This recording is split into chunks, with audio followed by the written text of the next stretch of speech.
Hello, this is Denise Morrison, the founder of Intuitively Unique Coaching, and I am so happy to be here today to share with you a topic that I find super helpful.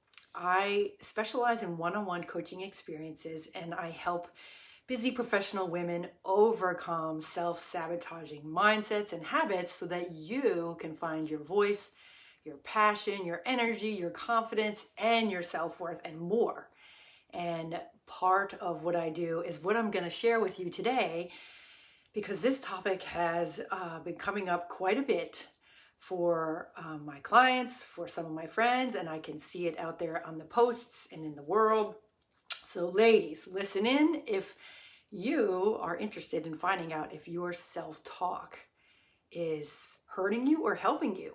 So let me illustrate with a story about my client.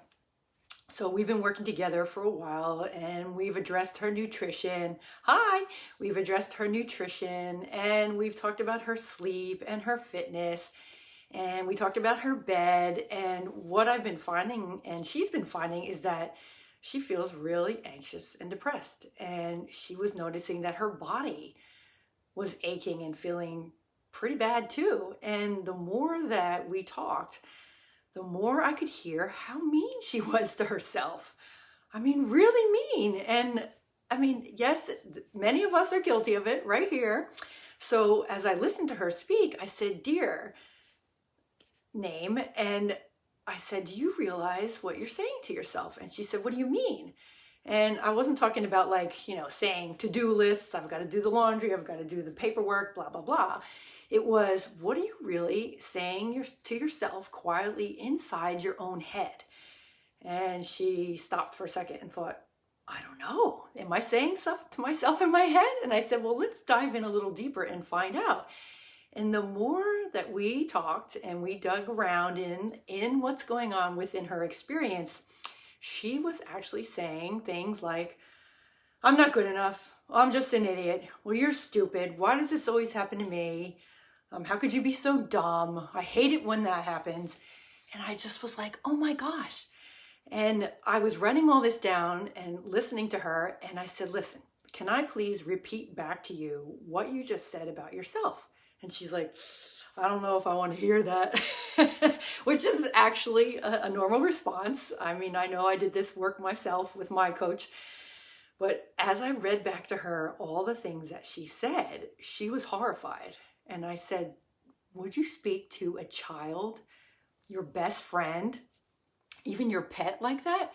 And she was like, no way, it's awful. And through our conversations and our session, she realized that the words that she was speaking were so negative, so powerful. And each time she spoke something like that about herself, as if she was like pounding herself or hitting herself.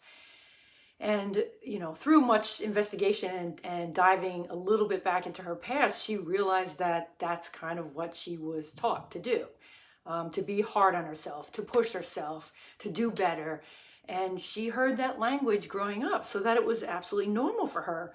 But it wasn't until we started shedding some light and bringing it out of her mouth and me witnessing her and really what she was saying that she was like, oh my gosh, no wonder why. And tears flowed, big sobs, big heave. And she stopped and she was like, man, oh man, I can't believe it. And I said, well, believe it. So let's work on flipping that around so that you are not being so mean to yourself. So anyway, this may be helpful for those of you that find yourself in this situation where you might not be feeling all that good, even though you may eat right and exercise and be feeling medically the best, but you just feel off. What are you saying to yourself? What is that inner version of you speaking to yourself day in and day out, week after week, month after month, sometimes year after year? And as I had my client do this, I said, take out a piece of paper and I want you to write down every single thing that you could possibly be thinking about yourself, all of the hidden things. And, it took me to witness her so that I gave her that love and that compassion and the space to be courageous enough to write it all down so that she wasn't scared to do it. And I held her in that place where I was like, it is okay. Like that loving, caring friend or mother or fur baby mama would do. And she just spilled them all out. So she like emotionally dumped everything that was going through her mind. And she sat there and we sat there, and virtual hugs, of course, were given. Big sigh. And I said to her, look at what you just said. Look at what you've been saying to yourself. And she was just like scared and sad and mad. But I said, there's no time to beat yourself up. There's no judgment on you. That's what you used to do. What can you do moving forward? And so we worked together on looking at each one of those things that she said about herself, ceremoniously crossing it out, and with my help, writing down some new self-talk statement that was more empowering and more uplifting, so that as she was moving through her day, she was saying things like, I got this, I could do this, I'm learning, my pleasure, Chantal. She was creating all new self-talk sayings so that she wasn't feeling that crappy way. She was feeling more inspired within herself. So it's kind of like she's her own cheerleader, which many of us, we really have to be. If we're not getting that cheering, that compassion or love from someone outside of ourselves, we definitely need to give it to ourselves, and we can do it.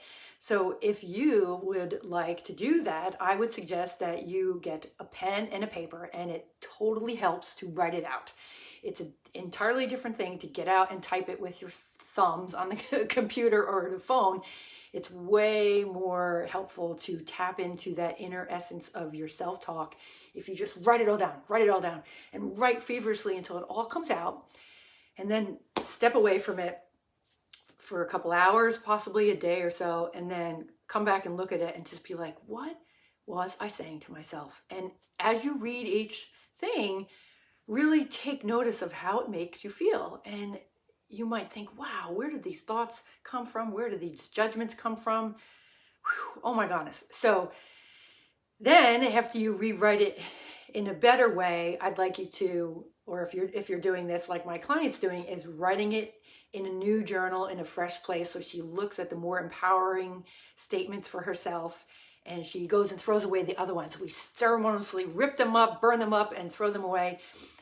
And we work on releasing that little voice from coming back in and sabotaging yourself, herself. So now she has a whole new way of speaking to herself, which is totally okay. No matter what age that you are, be your own best friend. Be your own self-talk loving person inside of you. It's so fun. Trust me, I've been there, I've done that.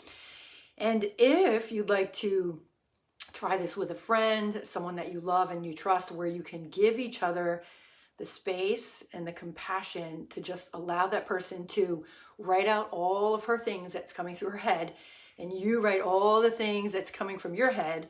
And obviously, if you're in these times, you might be doing this on the phone or in a Zoom situation virtually. And once you have dumped everything out of your minds, take that pause, release the emotions and the feelings, and then look at your list. And what you can do is read your list out to your trusted partner or friend and see how she feels about that list. And then I'm sure she's going to say, what? You don't talk to yourself like that. You're nothing like that. I don't believe it. And having that partner, that loving friendship to really question you and say, that's not you. I know you're this. I know you're that. And it's such a powerful exchange. It's such a fun, uplifting, motivating way to really clear away the crap that you've been spinning around in your head and those negative self-talking behaviors, so that you can cross them out, rewrite new ones, put a new sheet up there, and start saying to yourself, I am worthy, I am valuable, I am lovable. Oops, that was just a little bit of a mistake. Let me do it differently next time. And be gentle, be kind with yourself. So how does that sound? I am seeing everybody come through, and I am saying hi to you all. So if you would like me to witness this for you, I would be happy to be that person, especially Now when we aren't getting as many in-person hugs and lots of exchanges, but you can head over to my website, deniselynmorrison.com, find out how to contact me, check out some of my blogs. Even on my Pinterest page, I post a lot of tidbits and coaching experiences, but do not let it go on any longer inside your beautiful head. I want you to be your friend in your mind, in your body, and in your life, so that you are feeling better about yourself, and then get used to feeling better about yourself. Get used to feeling good. And when that old self-talk comes in there, just be like, that's not me. That used to be me. I'm now this. I can do that. And then if you forget, you reach out to me. You reach out to that partner and friend and say, remember, we changed this. I'm going to be doing this differently next time. So I hope that you find this valuable. I am all about helping the ladies and getting you unstuck so that you are your friend in the beautiful package that you are. And nobody needs to know about this. You just all of a sudden will shine and glow and feel so good walking around in your world. So have a great evening, everyone. Great to see you. Bye.